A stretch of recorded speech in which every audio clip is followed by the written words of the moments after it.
Hello everyone and welcome to Naturally Hooked Crochet Curls and Cocktails. Today we're going to start our crochet series with the very basics of how to crochet. So what our video is going to start with today is how you hold your crochet hook.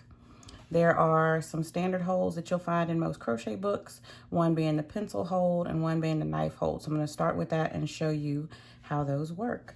So starting with the pencil hold, it's just exactly how you would hold a pen or a pencil.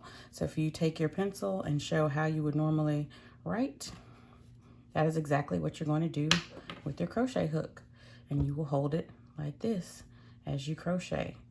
Holding it this way uses a lot more of your fingers versus your wrist. So the next hold I'm going to show you is the knife hold. And it is exactly how you would hold your knife. If you are cutting, you want to hold it this way over, and you're using a lot more of your wrist when crocheting.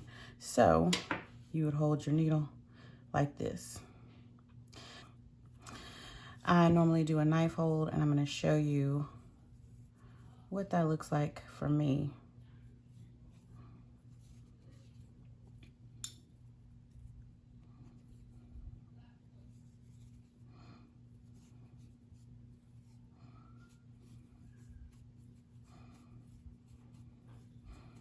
And there you have it. This is how you hold a crochet hook. You could literally use either or, and your piece is going to come out the same. It's just all a matter of preference and what feels good when you are crocheting. All right, so I hope you enjoyed this video. The next video that we're going to shoot is how to do a chain stitch, which is how you will begin most of your crochet projects. Thank you, and don't forget to hit like and subscribe.